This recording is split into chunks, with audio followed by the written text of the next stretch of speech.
أعوذ بالله من الشيطان الرجيم. بسم الله الرحمن الرحيم. ومن يبتغ غير الإسلام دينا فلن يقبل منه وهو في الآخرة من الخاسرين. ومن يبتغ غير الإسلام دينا، اور جو کوئی تلاش کرے گا غیر الاسلام دینا، اسلام کے علاوہ دیناً کوئی اور دین، فلن یقبل منہ، پس ہرگز قبول نہیں کیا جائے گا، منہ اس سے، وہو فی الآخرۃ من الخاسرین، اور ہوگا وہ آخرت میں من الخاسرین، نقصان اٹھانے والوں میں سے۔ کیف یہدی اللہ قوما، کس طرح توفیق دے گا اللہ اس قوم کو، کفروا بعد ایمانہم، جنہوں نے کفر کیا بعد ان کے ایمان لانے کے، وشہدوا، اور انہوں نے گواہی دی، ان الرسول حق، کہ بے شک رسول حق ہے، وجاءہم البینات، اور آگئے ان کے پاس واضح دلائل، واللہ لا یہدی القوم الظالمین، اور اللہ توفیق نہیں دیتا ظالم قوم کو۔ اولئک، یہی لوگ ہیں، جزاؤہم، ان کا بدلہ، ان علیہم لعنت اللہ والملائکۃ والناس اجمعین، کہ بے شک ان کے اوپر اللہ کی لعنت ہے، والملائکۃ، اور فرشتوں کی، والناس اجمعین، اور تمام لوگوں کی۔ سورۃ آل عمران مضامین کے اعتبار سے کتنے حصوں پر مشتمل تھی؟ 3 حصوں پر مشتمل تھی، اور اس کا دعویٰ کیا تھا سورۃ آل عمران کا؟ اثبات توحید، اثبات رسالت، جہاد فی سبیل اللہ، اور انفاق فی سبیل اللہ، یعنی جو مضامین 4 سورۃ بقرہ میں بیان ہوئے ان کی تفصیل اس میں ہے، ٹھیک ہے؟ ہم اس سورت کا کون سا حصہ پڑھ رہے تھے؟ دوسرا حصہ پڑھ رہے تھے۔ اس دوسرے حصے میں اللہ رب العزت نے یہود کے خبائث بیان کیے۔ کیا بیان کیے؟ اور وہ خبائث کچھ کل کے درس میں آپ نے پڑھے، کچھ آج پڑھتے ہیں۔ 15 خبائث رب کائنات نے یہودیوں کے بیان کیے۔ کتنے؟ ایک خباثت ان کی تھی اتباع الاحبار والرہبان فی التحلیل والتحریم، حلال اور حرام میں اپنے مولویوں اور پیروں کی اتباع کرتے تھے، تو ان کے علماء اور ان کے مشائخ جو اللہ کی حرام کردہ چیزیں ان کے لیے حلال کر دیتے یہ حلال مان لیتے، اور جو حلال حرام کر دیتے وہ حرام مان لیتے۔ دوسری خباثت احتجاجہم بالباطل، کہ وہ باطل سے دلیل پکڑتے ہیں۔ احتجاج تو بندہ حجت پکڑتا ہے حق سے، لیکن ان کی دلیل کیا ہوتی تھی؟ باطل سے دلیل پکڑتے۔ نمبر 3 اضلال المؤمنین، مومنوں کو گمراہ کرنے کی بھرپور کوشش کرتے تھے، یہ ان کا مشن تھا۔ نمبر 4 کفرہم بآیات اللہ، اللہ کی آیتوں کا انکار کرتے تھے۔ نمبر 5 تلبیس الحق بالباطل، حق کو باطل کے ساتھ کیا کرتے تھے؟ گڈمڈ کرتے تھے۔ نمبر 6 تلبیس الدین علی الضعفاء، کہ عام جو ناسمجھ اور کمزور لوگ ہوتے تھے ان پہ دین سارا گڈمڈ کر کے رکھ دیا، ان کو پتہ ہی نہیں چل رہا کہ ہم کریں کیا اور مانیں کیا، یہ ان کا مشن تھا۔ نمبر 7 الوصیۃ بالیہودیت المنسوخۃ والنصرانیت المنسوخۃ، کہ یہ وصیت ان کی تھی، لوگوں کو یہی کہتے تھے یہودی بن کے رہو، عیسائی بن کے رہو، حالانکہ یہودیت اور عیسائیت کیا ہیں؟ منسوخ دین ہیں۔ نمبر 8 الخیانت، خائن تھے۔ کیا تھے؟ فرمایا اگر تو 1 درہم 1 دینار بھی ان کے پاس امانت رکھ لے تو آپ کو واپس لا یؤدوہ الیک الا ما دمت علیہ قائمہ، سر پہ جب تک کھڑے نہیں رہو گے پیسہ نہیں واپس ہوتا۔ نمبر 9 تحریف، ظالم اتنے تھے کہ اللہ کی کتاب کو بھی معاف نہیں کیا، اس میں بھی تحریف کرتے تھے۔ نمبر 10 افتراء علی العباد الصالحین، کہ اللہ کے نیک اور برگزیدہ بندوں کو بھی معاف نہیں کیا، ان پہ بھی جھوٹ باندھتے تھے۔ نمبر 11 تولی عن کتاب اللہ، اللہ کی کتاب سے روگردانی کرنا۔ اور نمبر 12 ارتداد عن الدین، کیا؟ ارتداد عن الدین، جو ابھی کے درس تک ہم پہنچے۔ کتنی خباثتیں؟ 12 ہو گئی، 15 پوری کرتا ہوں میں، ٹھیک ہے نا؟ لکھو آگے۔ نمبر 13 افتراء علی الانبیاء، انبیاء پہ جھوٹ بولنا۔ نمبر 14 قولہم، جی نمبر 14 اللہ کے کتاب سے روکنا۔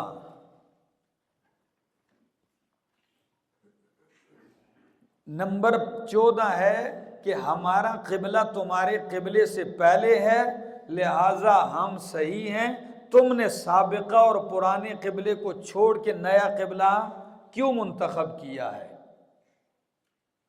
ان قبلتنا قبل قبلتکم، کہ ہمارا قبلہ تمہارے قبلے سے کیا ہے؟ پہلے کا ہے۔ اس کا جواب دیا جھوٹ مت بولو، سب سے پہلا قبلہ کعبۃ اللہ ہے، ٹھیک ہے؟ ان اول بیت وضع للناس۔ اور نمبر 15 الصد عن کتاب اللہ، مشن کیا تھا کہ اللہ کی کتاب سے لوگوں کو کیا کرو، اور تاحال یہود کی یہی کوشش ہے کہ اللہ کی کتاب سے لوگوں کو روکیں، اور جن لوگوں میں یہودیت کی بو سرایت کر گئی ہے ان کی بھی یہی کوشش ہے کہ کسی طرح لوگ اللہ کی کتاب سے کیا ہو جائیں، رک جائیں۔ آئیے 12 نمبر خباثت، پہلی آیت یہ کل تو ہم پڑھ چکے تھے، فرمایا وَمَن يَبْتَغِ غَيْرَ الْإِسْلَامِ دِينًا، اور جو کوئی تلاش کرے گا اسلام کے علاوہ کوئی اور دین، فَلَن يُقْبَلَ مِنْهُ، تو ہرگز اس سے قبول نہیں کیا جائے گا، وَهُوَ فِي الْآخِرَةِ مِنَ الْخَاسِرِينَ، اور ہوگا وہ آخرت میں، اور وہ آخرت میں کیا ہوگا؟ آخرت میں لَمِنَ الْخَاسِرِينَ، البتہ خسارہ اٹھانے والوں میں سے ہوگا۔ کیف یہدی اللہ، یہود کی 12ویں خباثت ارتداد عن الدین، فرمایا کیف یہدی اللہ قوما، کس طرح اللہ توفیق دے گا اس قوم کو جنہوں نے کفر کیا بعد ایمانہم، ان کے ایمان لانے کے بعد، وشہدوا ان الرسول حق، اور وہ گواہی دے چکے ہیں کہ رسول حق ہے، وجاءہم البینات، اور ان کے پاس دلائل آ چکے ہیں، واللہ لا یہدی القوم الظالمین، اور اللہ ایسے ظالم قوم کو توفیق نہیں دیتا۔ ارتداد عن الدین کا مطلب سمجھو ادھر ان کے لیے کہ وہ اللہ کی کتاب پر، تورات پر پہلے ایمان لائے، اپنے پیغمبر پر ایمان لائے، ٹھیک ہے جی؟ اور اپنی کتاب میں وہ اس بات کا بھی اقرار کر چکے اور گواہی دے چکے کہ آخری پیغمبر محمد صلی اللہ علیہ وسلم اللہ کے برحق رسول ہیں اور وہ آئیں گے، اس بات کا وہ اقرار بھی کر چکے اور گواہی بھی دے چکے، آخری پیغمبر حق ہیں اور وہ آئیں گے۔ سورۃ بقرہ میں اس کی اتنی وضاحت کی وَيَسْتَفْتِحُونَ عَلَى الَّذِينَ كَفَرُوا، کہ یہ کفار سے پوچھا بھی کرتے تھے کہ وہ آخری پیغمبر آئے تو نہیں، تو وہاں یستفتحون کا میں نے معنی ایک یہ بھی بتایا کہ یستخبرون پوچھتے ہیں، دوسرا معنی یہ بتایا کہ یہ دعا کرتے اللہ آخری پیغمبر بھیج کہ ان کے ساتھ مل کے ہم کافروں پہ فتح پائیں، لیکن جب دلائل آ چکے، وہ پیغمبر آ چکے، تو یہ اپنے بھی دین سے مرتد ہو چکے ہیں، یعنی اپنی کتاب کے مطابق بھی عمل نہیں کیا اور آخری پیغمبر کو تسلیم انہوں نے نہیں کیا۔ بات سمجھ میں آ گئی؟ تو گویا کہ یہ اپنے بھی دین سے کیا ہو چکے ہیں، ہٹ چکے ہیں۔ فرمایا کیف یہدی اللہ قوما، کیسے توفیق دے گا اللہ ایک قوم اس قوم کو جنہوں نے کفر کیا بعد ایمانہم، ان کے ایمان لانے کے بعد، وَشَهِدُوا أَنَّ الرَّسُولَ حَقٌّ، اور وہ گواہی دے چکے ہیں کہ بے شک رسول حق ہے، وَجَاءَهُمُ الْبَيِّنَاتُ، اور آ چکے ان کے پاس واضح دلائل، وَاللَّهُ لَا يَهْدِي الْقَوْمَ الظَّالِمِينَ، اور بے شک اللہ توفیق نہیں دیتا ہے ایسے ظالم قوم کو۔ اولئک جزاؤہم، یہی لوگ ہیں، جزاؤہم ان کا بدلہ، ان کی جزا، ان علیہم لعنت اللہ، کہ بے شک ان پہ کیا ہے، اللہ کی لعنت ہے، والملائکۃ، اور فرشتوں کی لعنت ہے، والناس اجمعین، اور تمام لوگوں کی لعنت ہے، خالدین فیہا، ہمیشہ رہیں گے اس میں، لا یخفف عنہم العذاب، نہیں ہلکا کیا جائے گا ان سے عذاب، ولا هم ینظرون، اور نہ ان کو مہلت دی جائے گی، الا الذین تابوا، مگر وہ لوگ جنہوں نے توبہ کی، من بعد ذالک، اس کے بعد، واصلحوا، اور اپنی کیا کر لی، اصلاح کر لی، فإن اللہ غفور الرحیم، تو پس بے شک اللہ بخشنے والا مہربان ہے، ان الذین کفروا، بے شک وہ لوگ جنہوں نے کفر کیا، بعد ایمانہم، ایمان لانے کے بعد، ثم ازدادوا کفرا، پھر وہ کفر میں زیادہ بڑھ گئے، کفر کیا اور کفر میں پھر کیا ہوئے، خوب بڑھ گئے، لن تقبل توبتہم، ہرگز ان کی توبہ قبول نہیں کی جائے گی، کس حال میں، یعنی اس حال میں، ہرگز ان کی توبہ قبول نہیں کی جائے گی، اگر اسی طرح کفر میں اڑے رہے تو توبہ قبول نہیں کی جائے گی۔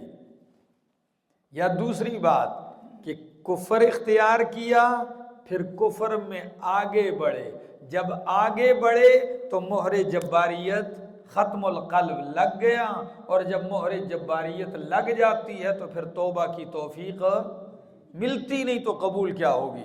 فرمایا وَأُولَئِكَ هُمُ الضَّالُّونَ، اور یہی لوگ کامل درجے کے گمراہ ہیں، ان الذین کفروا، بے شک وہ لوگ جنہوں نے کفر کیا، وماتوا، اور مر گئے، وہم کفار، اس حال میں کہ وہ کافر تھے، فلن يقبل من احدہم، تو ہرگز قبول نہیں کیا جائے گا، من احدہم، ان میں سے کسی ایک سے، ملء الارض ذهبا، زمین بھر سونا، کیا، ہاں زمین بھرے کا سونا، یعنی زمین ساری سونے سے بھر جائے اور یہ دینا چاہے تو قبول، تو اتنا سونا ہوگا کسی کے پاس؟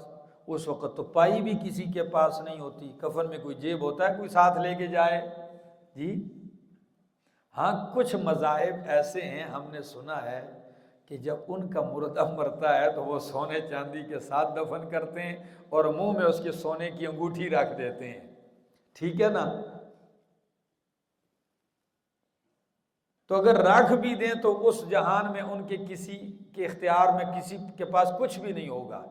تو پھر اس جملے کے کہنے کا مقصد سن لو کہ پہلے تو اتنا سونا ہوگا نہیں کسی کے پاس، اگر بالفرض کائنات ساری جتنا سونا ایک شخص کے پاس آ بھی جائے اور وہ فدیے میں دینے کے لیے تیار بھی ہو کہ یہ لے لو مجھ سے عذاب کیا کر دو، ہٹا لو، تو قبول پھر بھی، فرمایا فلن يقبل من احدہم، ہرگز قبول نہیں کیا جائے گا ان میں سے کسی ایک سے، ملء الارض ذهبا، زمین بھری سونے کی، ٹھیک ہے نا، یا زمین بھرے کا سونا، وَلَوْ افْتَدَى بِهِ، اگر وہ فدیے میں دے اس کے ذریعے، اگر وہ فدیہ دے بھی اس کے ذریعے، اولئک، یہی لوگ ہیں، لہم عذاب علیم، ان کے لیے دردناک ہے، عذاب ہے دردناک، وما لہم من ناصرین، اور نہیں ہے ان کے لیے کوئی مددگار، لن تنالوا البر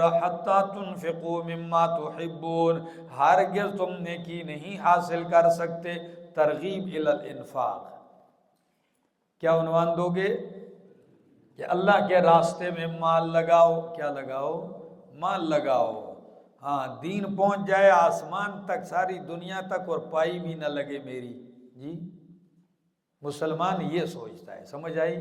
اور مسلمان کے ذہن میں بھی یہ خیال ہے، آج کل کے مسلمان میں، ٹھیک ہے نا، کہ میں بھی کسی اونچے مرتبے تک پہنچ جاؤں، لیکن کیسے؟ رات کو سویا ہوا ہوں اور صبح اٹھوں تو بس مجھے مل جائے۔ ہمارے محلے کا ایک رکشے کا ڈرائیور تھا، تو صبح صبح مجھے ایک دن جاتے ہوئے ملے، کہتے دعا کرو نا۔ میں نے کہا کس بات کی؟ کہتے میں بھی کرتا ہوں۔ میں نے کہا کیا؟ میں نے کہا اللہ جی اس رکشے سے میری جان چھڑا دے۔ میں نے کہا وہ کیسے؟ کہتا رات کو سویا ہوں، صبح اٹھوں تو تکیے کے نیچے 2 کروڑ روپیہ ہو۔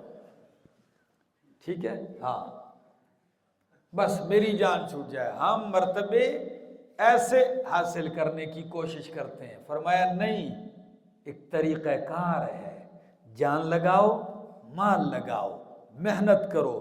سورت کے آخر میں آپ کو ایسے الفاظ سے قرآن پوری سورت کا نچوڑ پیش کرے گا کہ آپ حیران ہو جائیں گے۔ فرمایا ذرا سنو، لن تنالوا البر، ہرگز تم کامل درجہ کی نیکی نہیں حاصل کر سکتے، حتی تنفقوا، کامل درجہ کی کیا؟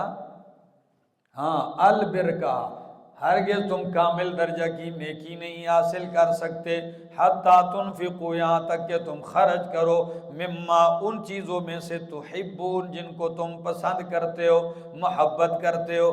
اپنی محبوب چیز جب تک اس میں سے خرچ نہیں کرو گے، کامل درجہ نیکی نہیں حاصل کر سکتے۔ اللہ، قربان جاؤں، آیت تو میں نے بھی سنی اور آپ نے بھی سنی، اور بھی لوگ سنتے ہیں، کتنی مرتبہ سنی ہوگی، لیکن قربان صحابہ کی شان پر جب آیت سنتے ہیں تو حضرت ابو طلحہ رضی اللہ تعالیٰ عنہ آتے ہیں، کہتے ہیں اللہ کے پاک پیغمبر، قرآن کہتا ہے تم محبوب ترین چیز دو، تم مجھے تو اپنے مال میں سب سے زیادہ پسندیدہ باغ ہے، کیا ہے؟ ایک باغ ہے، کون سا؟ جس میں ایک کنواں ہے، بیر ہا، اس باغ کا نام بھی ہا ہے اور کنویں کا نام بھی کیا تھا؟ بیر ہا۔ ٹھیک ہے، اب بھی حجاج جاتے ہیں اور عمرے والے مدینہ منورہ جب پہنچتے ہیں تو اس کے دیدار کے لیے جاتے ہیں، اور یہ وہ قریب تھا مسجد نبوی کے۔ نبی علیہ السلام بھی کبھی کبھی اس باغ میں تشریف لایا کرتے تھے، اس پانی سے، اس کنویں کا پانی پی لیتے، اس باغ کی کھجوریں کھا لیتے۔ تو سچ بتاؤ، جس شخصیت کا ایسا باغ ہو، ایسا کنواں ہو، اور جس میں کائنات کے سردار آتے ہوں، وہ کب چاہے گا کہ یہ میرے ہاتھ سے جائے؟ وہ تو کہے گا یہ رہے، یہ تو آپ کے آنے جانے کی جگہ ہے۔ لیکن آیت سنی، فرمایا وہ میں دینا چاہتا ہوں اللہ کی رضا کے لیے، آپ قبول کر لیں۔ کیا کر لیں؟ نبی علیہ السلام نے فرمایا بہت نفع بخش ہے، بہت نفع بخش ہے آپ کا مال۔ جب مال قبول کر لیا باغ، فرمایا اب جا کے اس باغ کو اپنے رشتہ داروں پہ تقسیم کر دو۔ کیا کہنے؟ فرمایا حتی تنفقوا مما تحبون۔ حضرت عمر رضی اللہ تعالیٰ عنہ کو خیبر سے زمین ملی تھی، ان کا زمین کا ایک ٹکڑا خیبر کا تھا۔ فرمایا اللہ کے رسول صلی اللہ علیہ وسلم مجھے بہت پسند ہے، وہ باغ، وہ جگہ مجھے بہت پسند ہے، میں اللہ کی رضا کے لیے، اللہ کے دین کے لیے وقف کرنا چاہتا ہوں۔ وَمَا تُنْفِقُوا مِنْ شَيْءٍ، اور جو تم خرچ کرو کسی چیز سے، فَإِنَّ اللَّهَ بِهِ عَلِيمٌ، پس بے شک اللہ اس کو جاننے والا ہے، اس پر علم رکھنے والا ہے۔ جو 13ویں خباثت یہود کی، کل الطعام کان حلا لبنی اسرائیل، ہر قسم کا کھانا حلال تھا لبنی اسرائیل، بنی اسرائیل کے لیے، الا ما حرم اسرائیل، مگر جو حرام کیا تھا حضرت اسرائیل نے اپنے اوپر، من قبل ان تنزل التوراۃ، کس سے پہلے؟ اس سے پہلے کہ تورات اتاری جائے۔ قل فأتوا بالتوراۃ فاتلوها، میرا پیغمبر کہہ دیجئے لے آؤ تورات، پڑھو اس کو اگر تم سچے ہو۔ یہودی کہنے لگے جی اصل بات یہ ہے ہم آپ کے دین میں نہیں آ سکتے، آپ بھی اپنے آپ کو ابراہیمی بھی کہتے ہیں، ٹھیک ہے، ملت ابراہیمی پر ہونے کے دعوے دار بھی ہیں، جبکہ ہمارے دین میں اونٹ کا گوشت حرام ہے۔ اونٹ کا گوشت کیا ہے؟ حرام ہے، اور آپ مسلمان اونٹ کا گوشت بڑے شوق سے کھاتے ہیں، حرام بھی نہیں سمجھتے، یہ تو انبیاء نے حرام کیا ہے، یعقوب علیہ السلام نے۔ تو فرمایا جھوٹ بولتے ہو۔ کیا بولتے ہو؟ کل الطعام کان حلا لبنی اسرائیل، بنی اسرائیل کے لیے یہ حلال جتنے بھی کھانے تھے کیا تھے؟ حلال تھے ان کے لیے، ہر قسم کا کھانا حلال تھا۔ ہاں ایک بات، الا ما حرم اسرائیل علی نفسی، جو حضرت یعقوب نے، اسرائیل کن کا لقب ہے؟ یعقوب علیہ السلام کا، ہاں جو حضرت اسرائیل نے اپنے اوپر منع کیا تھا، حرام نہیں کیا تھا، کیا کیا تھا؟ یہاں دوسرا حرم معنی کیا ہے؟ منع کیا تھا۔ کیوں منع کیا تھا؟ ڈاکٹروں نے کہا ان کو عرق النساء کی تکلیف تھی، تو ان کو ڈاکٹر نے کہا، طبیب نے، آپ اونٹ کا گوشت نہ کھائیں، پرہیز کے لیے، علاج کے لیے منع کر دیا۔ تو علاج کے لیے اگر ایک بندہ اپنے اوپر کوئی چیز منع کر دے تو وہ قیامت تک سب پر منع ہو جاتی ہے۔ جھوٹ بولتے ہو اللہ کے نبیوں پر، فرمائے الا ما حرم اسرائیل، مگر جو حرام منع کیا تھا، بند کیا تھا اسرائیل نے اپنے اوپر۔ اور یہ کب کی بات ہے؟ یعقوب علیہ السلام نے جو منع کیا تھا، فرمایا من قبل ان تنزل التوراۃ، تورات کے نازل ہونے سے پہلے کی بات ہے۔ تو یعقوب علیہ السلام کے بعد موسیٰ علیہ السلام آئے ہیں، تورات لے کے آئے ہیں۔ او یہودیوں پھر لاؤ تورات پڑھ کے دکھاؤ نا، کہاں لکھا ہے اونٹ کا گوشت حرام ہے؟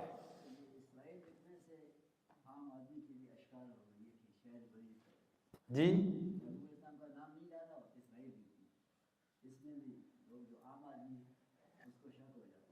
وہ یہ لوگ بنی اسرائیل ہیں، ٹھیک ہے نا، وہ مشہور لقب ان کا یہ تھا، ٹھیک ہے نا۔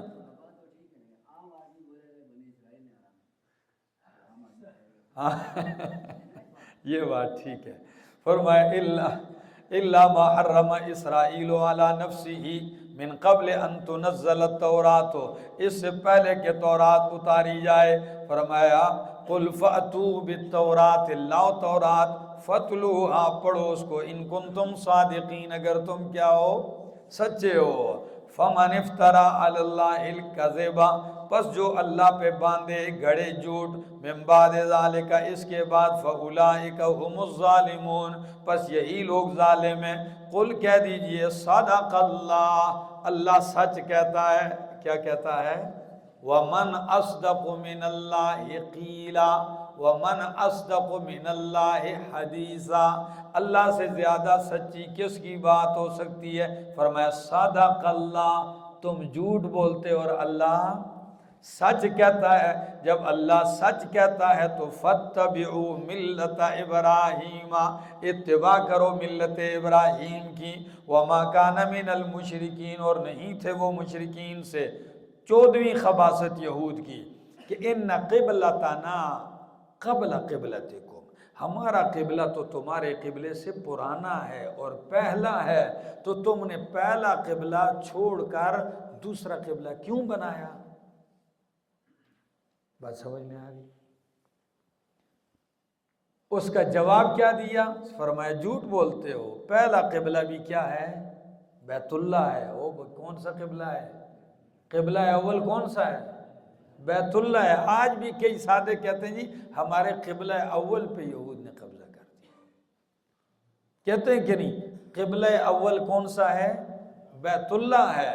او بھائی کیسے؟ لفظ پہ دیکھو، ان اول بیت وضع للناس، بے شک پہلا گھر جو وضع کیا گیا، مقرر کیا گیا لوگوں کے لیے، یعنی لوگوں کی عبادت کے لیے، منہ پھیرنے کے لیے، بے بکتا، للذی، البتہ وہ ہے جو بے بکتا، مکہ میں، مبارکن، بابرکت ہے، وہدن، اور ہدایت ہے، للعالمین، جہان والوں کے لیے۔ تو اس دھرتی پہ تو سب سے پہلا گھر بطور قبلہ اور عبادت کے لیے بنا ہی کس کا ہے؟ بیت اللہ ہے، جو مکہ میں بنا ہے۔ تو قبلہ اول کون سا ہوا؟ بیت اللہ ہوا، ٹھیک ہو گیا۔ اور بیت المقدس اس کے بعد بنا ہے۔ آگے جی، فیہ آیات بینات، ہاں اتنی بات، مکہ کا نام کیا ذکر کیا؟ بکہ۔ تو عرب کے ہاں میم کو با کر دیتے تھے تکلم میں، ٹھیک ہے، مکہ کو کیا کہہ دیتے؟ بکہ کہہ دیتے، ٹھیک ہے۔ یا بعض مفسرین لکھتے ہیں کہ پرانا نام مکے کا کیا تھا؟ بکہ تھا، ٹھیک ہے۔ اور یہ دوسری بات زیادہ قرین قیاس اس لیے ہے، یہ جو پہلی کہ بکے کو مکہ اور مکے کو بکہ کہہ دیتے تھے، آج بھی آپ جا کے دیکھ لو سارے الفاظ بدل بدل کے کہتے رہتے ہیں، ٹھیک ہے نا۔ بلکہ ابھی تو اللہ ماشاء اللہ کہ بندہ جائے تو ایک لفظ بھی سمجھ نہیں آتا کہ یہ کہتے کیا ہیں، ٹھیک ہو۔ جدے کو گدا کہتے ہیں، ٹھیک ہے نا، گدا گدا، تو وہ لفظ تو جدہ ہے نا، اس کو کچھ اور بنا دیا۔ ایسے ہی کئی ناموں کو سب گاف پڑھتے مصری۔ ہم ادھر بیٹھے ہوئے تھے حمام میں، تو وہ مجھ سے پوچھنے لگا آپ کون سے، کہاں سے؟ میں نے کہا پاکستان سے۔ میں نے کہا آپ سے؟ کہتا ہے مصر۔ تو میں نے کہا مصر ہے کہ مصر ہے؟ کہتے ہیں چھوڑو چھوڑو اللہ۔ تو خیر، بکہ میں جو مبارک ہے وہ ہدن اور ہدایت ہے للعالمین، جہان والوں کے لیے۔ یہاں وہاں برکتیں بھی اترتی ہیں، وہاں سے ہدایت بھی پھیلتی ہے جہان والوں کے لیے۔ آگے، فیہ آیات بینات، اس میں نشانیاں ہیں واضح اللہ کی دین کی، کیا ہے؟ کئی نشانیاں ہیں، اور ان میں سے مقام ابراہیم، مقام ابراہیم بھی ہے۔ ومن دخلہ کان آمنا، اور جو داخل ہوا اس میں یعنی مکہ میں، کان آمنا، تو وہ کیا ہے؟ ہاں، کان آمنا، سارا آمنا، کیا ہو گیا؟ امن والا ہو گیا۔ وللہ، اور اللہ ہی کے لیے، علی الناس، لوگوں پر، حج البیت، بیت اللہ کا حج کرنا ہے، من استطاع الیہ سبیلا، جو طاقت رکھے اس کی طرف راستے کی، کیا؟ ہاں، راستے کی طاقت رکھے، نفقے کی طاقت رکھے۔ کبھی کبھی بندے کے پاس مال ہوتا ہے لیکن راستہ نہیں ہوتا، یعنی رکاوٹیں آ جاتی ہیں، کئی مسائل ہوتے ہیں، ٹھیک ہے نا۔ تو فرمایا جو اس تک پہنچنے کی راستے کی طاقت رکھے۔ وَمَنْ كَفَرَ فَإِنَّ اللَّهَ غَنِيٌّ عَنِ الْعَالَمِينَ، اور جو کوئی انکار کرے گا تو پس بے شک اللہ غنیٌ، بے پرواہ ہے، عن العالمین، جہان سے، سارے عالمین سے اللہ بے پرواہ ہے، یعنی اللہ کی کوئی پرواہ نہیں۔ کیا مطلب؟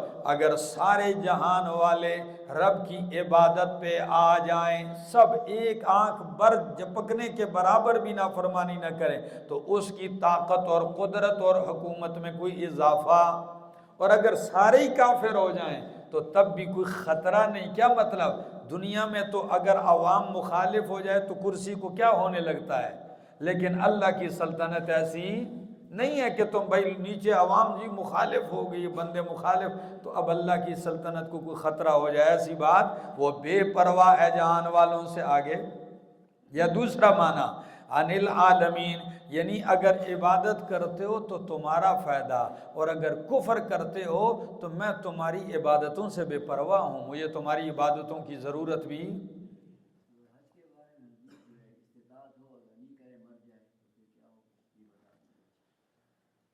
یہ بیچارے کیا حج کریں گے، ٹھیک ہے نا۔ حج تو فرض ہو تو جانا چاہیے، فریضہ ہے۔ دیکھو آپ کو پتہ ہے اسلام کے ارکان میں سے ایک رکن کیا ہے؟ حج بیت اللہ ہے۔ کتنے لوگ ہیں جو صاحب استطاعت ہونے کے باوجود نہیں جاتے؟ تو اس فریضے کے بغیر موت نہیں آنی چاہیے، اور فوری، بعض فقہا نے لکھا ہے جس سال توفیق ہو چلا جائے، کیوں ہو سکتا ہے اگلے سال آپ کے پاس وہ دولت نہ رہے اور آپ نہ جا سکیں، تو یہ ایک فریضہ ہے، ٹھیک ہے۔ اللہ ہم سب کو ادا کرنے کی توفیق عطا فرمائے، اللہ ہمت بھی دے اور اللہ توفیق بھی دے۔ آگے فرمایا، کیا الفاظ پڑھ رہا تھا؟ قل یا اہل الکتاب، کہہ دیجئے اے اہل کتاب، لما تکفرون، کیوں تم انکار کرتے ہو، بآیات اللہ، اللہ کی آیتوں کا، واللہ شہید علی ما تعملون، اور اللہ گواہ ہے اس پر جو تم عمل کرتے ہو۔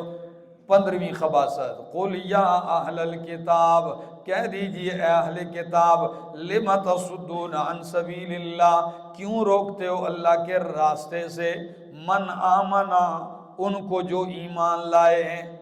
تو میں نے کیا کہا 15ویں خباثت، الصد عن کتاب اللہ، اللہ کی کتاب، اللہ کے دین سے لوگوں کو کیا کرتے ہیں، روکتے ہیں۔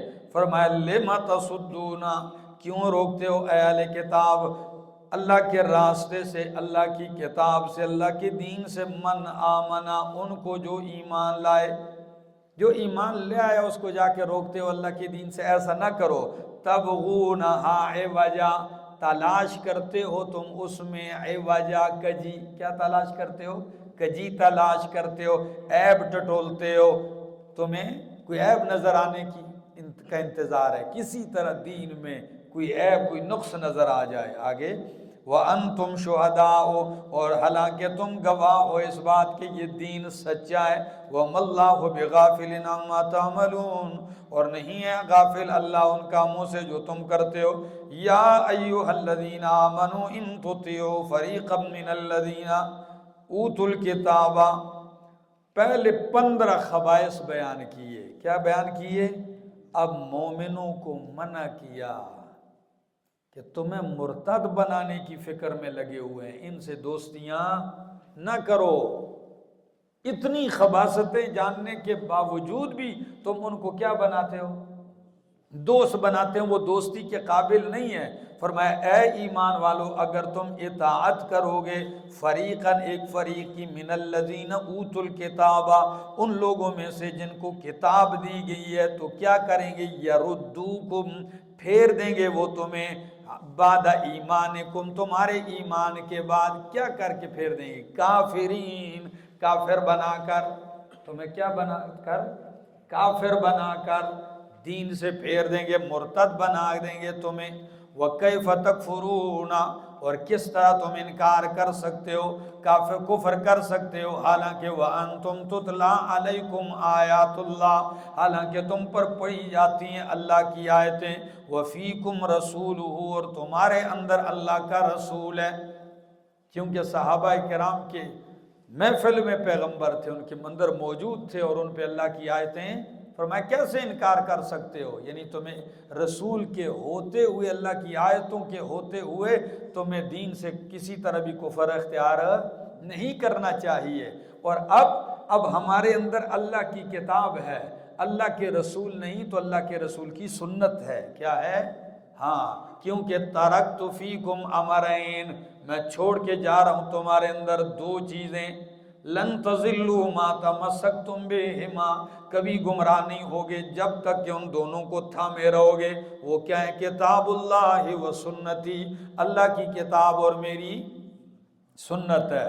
جب یہ آیت اتری، ما کان اللہ لیعذبہم وانت فیہم وما کان اللہ معذبہم وہم یستغفرون، کہ اللہ ان کو عذاب نہیں دیتا اس حال میں کہ آپ ان میں موجود ہوں، اور اللہ ان کو عذاب نہیں دے گا اس حال میں کہ یہ کیا کرنے والے ہوں، استغفار کرنے والے ہوں۔ تو اس وقت نبی علیہ السلام نے فرمایا انزل اللہ علی امانین لامتی، اللہ نے مجھ پر میری امت کے واسطے 2 امان نازل کیے۔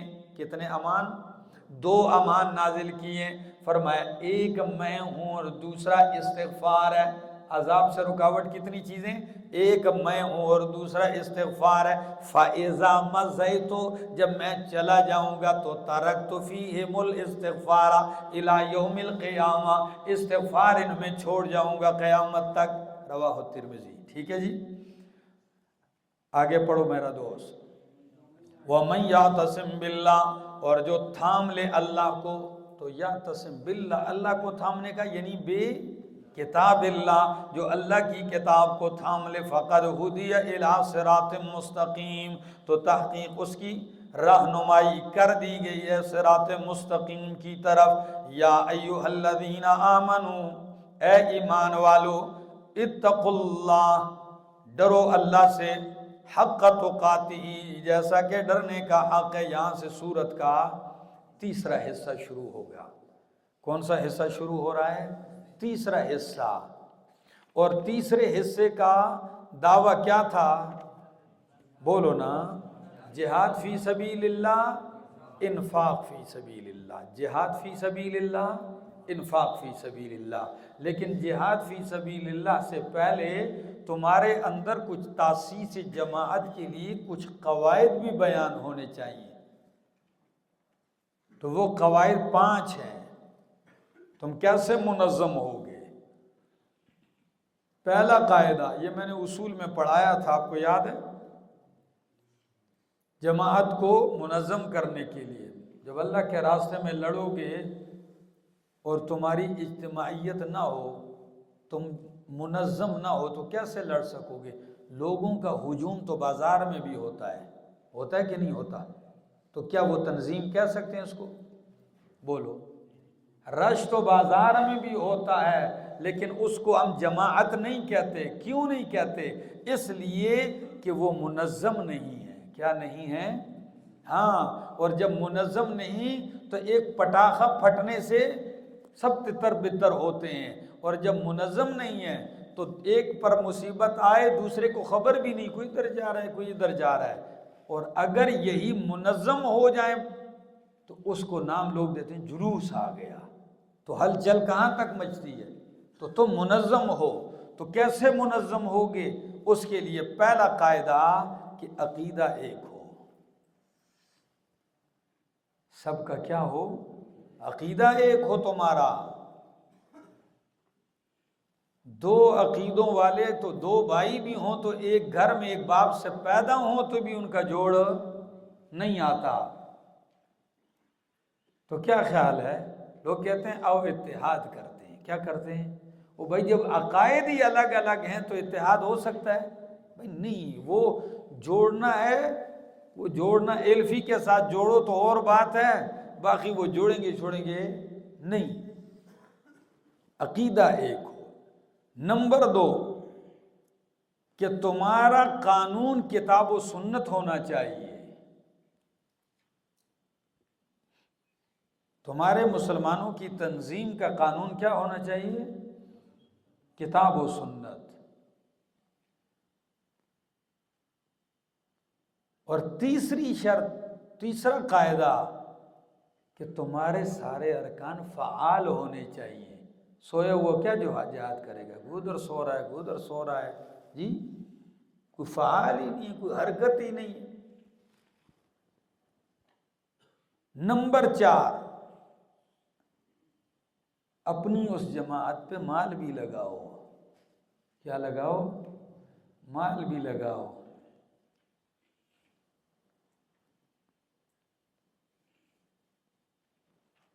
وقت کم ہے، کیا کہوں۔ نمبر 5 جب تم پہلی 4 شرطوں اور قواعد سے منظم ہوگے تو 5واں قاعدہ اہم ترین کہ رازدار غیر کو نہ بنانا۔ تمہارا راز تمہارے اپنے اندر ہی رہے، غیر گھس گیا تمہیں نقصان پہنچے گا، تتر بتر ہو جاؤ گے۔ اس پہ 2 مثالیں دی۔ کتنی مثالیں؟ جب ان 5 قاعدوں پر تم منظم تھے تو بدر میں فتح ہوئی، اور جب تھوڑا سا فرق آیا ان قواعد میں تو احد میں فتح کس میں بدل گئی؟ شکست میں بدل گئی۔ منافق آئے تھے وہ احد میں کہ نہیں تھے؟ بولو۔ اور جب آپس کا انتظام میں کمی آ گئی، 50 کو اوپر بٹھایا، وہ جبل رمات پہ نہیں ٹھہرے تو وہیں سے فتح کس میں بدل گئی؟ یہ انشاءاللہ میں تفصیل آگے کر رہا ہوں۔ تو یہ 5 قواعد ہیں، ان کی کیا کرو گے؟ پابندی اور پاسداری کرو، پھر جہاد کے میدان میں اترو تو انشاءاللہ تمہیں اس کے اثرات نظر آئیں گے۔ ذرا آؤ، کیا کہاں سے؟ یا ایھا الذین آمنوا، اے ایمان والو، اتقوا اللہ، ڈرو اللہ سے، حق تقاتہ، جیسا کہ اس سے ڈرنے کا حق ہے۔ مجھے بتاؤ، جیسے ڈرنے کا حق ہے اس طرح کوئی تم سے اللہ سے ڈر سکتا ہے؟ جی، یا کوئی پوچھے کہ اللہ سے ڈرنے کا حق کیا ہے؟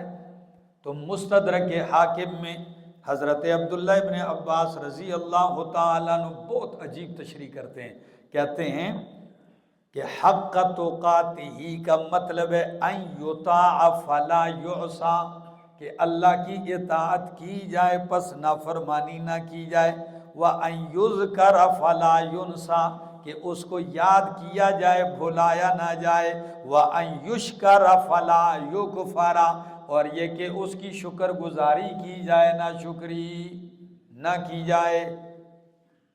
تو صحابی رسول کی تفسیر ہے، ٹھیک ہے جی، انہوں نے کر دی، فرمایا اتقوا اللہ حق تقاتہ، اور خود قرآن بھی تشریح کرتا ہے کہ واتقوا اللہ ما استطعتم، اللہ سے ڈرو جتنی تمہاری کیا ہے استطاعت، اپنی طاقت بساط۔ آگے جی فرمایا ولا تموتن الا وانتم مسلمون، اور نہ مرو مگر تم اس حال میں کہ تم کیا ہو، مسلمان ہو۔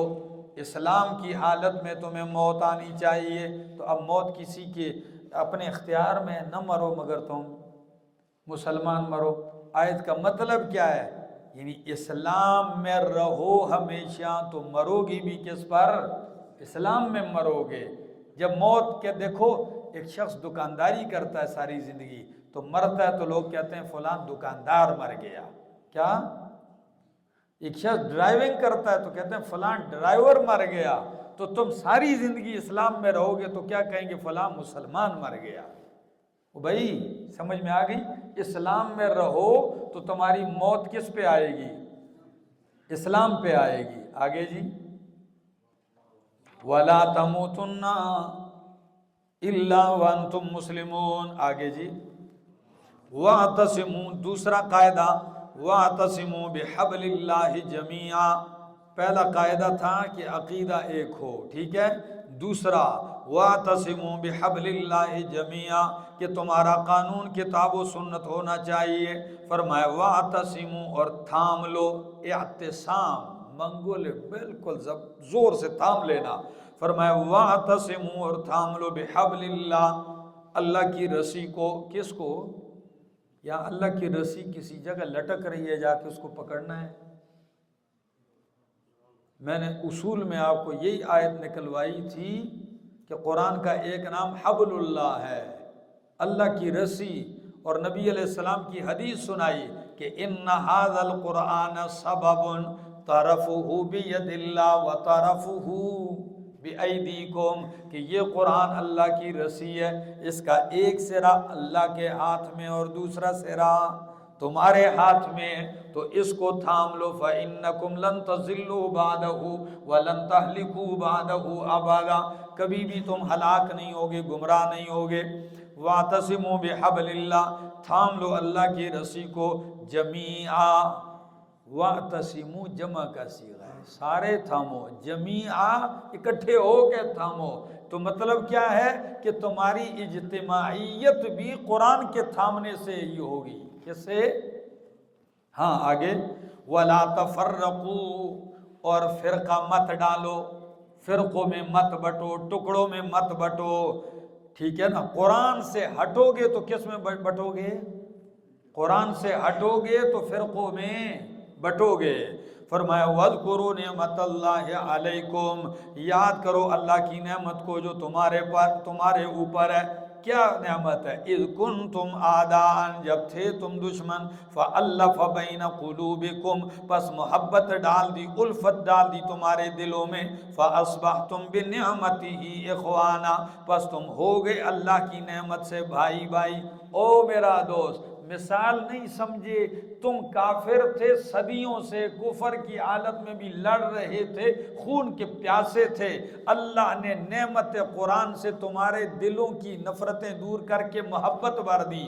تو جس ذات نے ایسے جوڑا ہے وہی ذات کہتا ہے کہ اب آپس میں بھی جڑنا چاہتے ہو، مزید منظم ہونا چاہتے ہو، تو کس کو تھام لو؟ کتاب اللہ کو تھام لو۔ فَأَصْبَحْتُمْ بِنِعْمَتِهِ إِخْوَانًا وَكُنْتُمْ، اور تھے تم عَلَى شَفَا حُفْرَةٍ مِّنَ النَّارِ، عَلَى شَفَا حُفْرَةٍ مِّنَ النَّارِ، میں آخر سے معنی کرتا ہوں کیسے معنی بڑھتا ہے. آگ کے گڑھے کے کنارے پر. بات سمجھ میں آ گئی؟ آگ کے گڑھے کے کنارے پر. تو معنی کرو کن تم تھے تم علا اوپر شفا کنارے پر. ٹھیک ہے. حفرتن گڑھے کے. کس گڑھے کے؟ من النار آگ سے. تو با محاورہ مانا تم آگ کے گڑھے کے کنارے پر تھے. ہمارے محلے کے ایک بزرگ عالم تھے، فوت ہو گئے. ہم چھوٹے چھوٹے تھے، مجھے یاد پڑتا ہے. ٹھیک ہے نا. جب فوت ہوئے ان کی بیٹی تھی، وہ بھی فوت ہو گئی. وہ بھی ماشاءاللہ پورے محلے کو قرآن کا ترجمہ پڑھایا کرتی تھی. تو وہ فوت ہوئے. ایک دن مجھے بلایا انہوں نے، تو ان کی کتابیں تھیں پرانی پرانی. تو وہ انہوں نے کہا جی تو ہمارے گھروں میں عالم نہیں ہے تو یہ آپ لے لیں. تو وہ ہندکوں میں ترجمہ کرایا کرتے تھے. کس بولی میں؟ ٹھیک ہے. تو وہ لفظ ہمیں بڑا عجیب سرا یاد ہے مجھے اس سے. کنت علی شفا جوروفن ہارن. وہ الفاظ کسی قاری صاحب کو، شوالی کو یاد ہیں؟ قرآن کہتا ہے علی شفا جوروفن ہارن فنہار بہ. ٹھیک ہے. تو شفا کنارے کو کہتے ہیں، جرف گھاٹی. ٹھیک ہے. کھائی کے. ہارن تو کچا ہو، گرنے والا ہو. تو وہ پتہ ہے لغوی معنی بڑے ہندکوں میں عجیب کرتے ہیں. اتے ٹبے ٹائے کچے دے. ہندکوں میں اس کا اتے ٹبے ٹائے کچے دے. ٹبا اونچی جگہ کو کہتے ہیں. ٹھیک ہے. کنارہ ٹائے تھے. ٹھیک ہے. اور کچے ہارن. تو علا شفا جوروفن ہارن کے معنی ابراہیم اتے ٹبے ٹائے کچے دے. تو فرمایا تھے تم جہنم کے گڑھے کے کنارے پر. کئی لوگ آج بھی کہتے ہیں جی، شوف سرکار کہتی ہے کہ سب کو شفا ہوتی ہے. جو میرے پاس آتا ہے ان کو کیا ہوتی ہے؟ تو ادھر شفا کس کو کہتے ہیں؟ جہنم کے گڑھے کے کنارے کو کہتے ہیں. ابھی تک اس کو یہ بھی پتہ نہیں کہ شفا ہے کہ شفا ہے. ٹھیک ہے جی. وہ عالم نہیں، جاہل بھی ہوتا تو پھر بھی ہم مان لیتے ہیں وہ اس سے بھی اوپر لے درجے کا ہے. ہاں. فرمایا کن تم علی شفا حفرت من النار. تھے تم جہنم کے آگ کے گڑھے کے کنارے پر. فانقذکم منہا. پس بچا لیا تمہیں اس سے. کذالک یبین اللہ لکم آیاتہ. اسی طرح بیان کرتا ہے اللہ تمہارے لیے اپنی آیتیں، اپنے دلائل. لعلکم تہتدون. تاکہ تم راہ پاؤ. تیسرا قاعدہ ارکان. تاسیس جماعت کے لیے ارکان فعال ہونے چاہیے. سونے سے کام نہیں چلے گا. فرمایا وَلْتَكُمْ مِنْكُمْ أُمَّةٌ. ہاں یہ نہیں ہے درس میں بندہ سویا ہوا کہتے ہیں سکینہ نازل ہو رہی ہے. او بھائی یہ سکینہ نہیں ہے. درس 3-4 رکوع پڑھ لے، اس کو کاکھ بھی پلے نہ پڑے اور خوش ہوتا رہے بڑا سکینہ آیا. یہ سکینہ نہیں ہے. درس میں کیا بیٹھو؟ سکینہ پتہ کدھر ہے؟ میدان جنگ میں نیند آ جائے وہ سکینہ ہے. آگے آ رہا ہے. تلواریں چل رہی ہیں، ادھر صحابہ پہ اللہ نے کیا طاری کر دی؟ اونگ طاری کر دی. وہ سکینہ ہے. ٹھیک ہے نا. سارا دن درس میں ایک لفظ بھی نہ یاد ہو، سویا رہے، کہتا ہے سکینہ نازل ہو رہی ہے. اٹھو بھائی.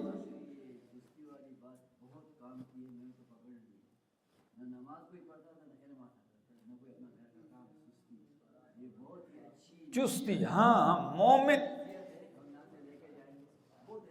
میں تو ان کو کہتا ہوں ہمارے بچوں طلباء کرام جو بھی سن رہا ہے میں کہتا ہوں سستی کو پھینکو. اگر کچھ کرنا ہے تو کیا کرو؟ سستی کو پھینکو. چست ہو جاؤ، مضبوط ہو جاؤ. ٹھیک ہے. ہم تو آئے ہیں اللہ کے در پہ. تم نے دھرنا دیا ہوا ہے، بیٹھے ہو 50 دن جی. دھرنا دیا ہوا ہے کہ اللہ تو دھرنے سونے سے نہیں ملتے. سمجھ آگئی؟ جاگ کے دینا پڑتا ہے پھر کچھ حاصل وصول ہوتا ہے. سنو فرمایا وَلْتَكُمْ مِنْكُمْ أُمَّةٌ. چاہیے کہ ہو تم میں سے ایک جماعت يَدْعُونَ إِلَى الْخَيْرِ جو دعوت دیں کس کی طرف؟ خیر کی طرف. کس کی طرف؟ خیر کی طرف دعوت دے. اور وہ خیر کیا ہے؟ القرآن والسنہ، تفسیر ابن کثیر، کیا؟ قرآن و سنت کی طرف دعوت دیں، وَيَأْمُرُونَ بِالْمَعْرُوفِ، اور حکم کرے معروف کا، یعنی کتاب اللہ کی جتنے احکامات ہیں ان کی طرف لوگوں کو، ما عرف من الکتاب، تفسیر مدارک، ٹھیک ہے، اس کی طرف لوگوں کو کا حکم دے ان کو، وَيَنْهَوْنَ عَنِ الْمُنْكَرِ، اور منع کرے منکر سے، کس سے؟ ہر وہ کام جو اللہ کی کتاب اور نبی کی سنت کے خلاف ہو، وہ کیا ہے؟ منکر ہے، بولو کیا ہے؟ وَيَنْهَوْنَ عَنِ الْمُنْكَرِ، اور منع کرے منکر سے، وَأُولَئِكَ هُمُ الْمُفْلِحُونَ، اور یہی لوگ کیا ہیں؟ کامیاب ہیں۔ فرمایا وَلَا تَكُونُوا كَالَّذِينَ، اور نہ ہو ان لوگوں کی طرح تفرقوا، جنہوں نے ٹولیاں بنا لی، جو ٹکڑوں میں بٹ گئے، واختلفوا، اور انہوں نے اختلاف کیا، من بعد ما جاءہم البینات، بعد اس کے کہ آگے ان کے پاس واضح دلائل۔ فرمایا وَأُولَئِكَ لَهُمْ عَذَابٌ عَظِيمٌ، اور یہی لوگ ہیں ان کے لیے عذاب بڑا ہے۔ یوم تبیض وجوہ وتسود وجوہ، اللہ، جس دن سفید ہوں گے کئی چہرے، وجوہ بہت سارے چہرے، وتسود، اور سیاہ ہوں گے، وتسود وجوہ، اور سیاہ ہوں گے وجوہ بہت سارے چہرے۔ فَأَمَّا الَّذِينَ اسْوَدَّتْ وُجُوهُهُمْ، پس بہرحال وہ لوگ کہ سیاہ ہوں گے ان کے چہرے، اکفرتم، اے فقیل لہم، کہا جائے گا ان سے، اکفرتم بعد ایمانکم، کیا تم نے کفر اختیار کیا ایمان کے بعد؟ فذوقوا العذاب، چکھو عذاب کو، بما کنتم تکفرون، بسبب اس کے جو تم انکار کرتے تھے۔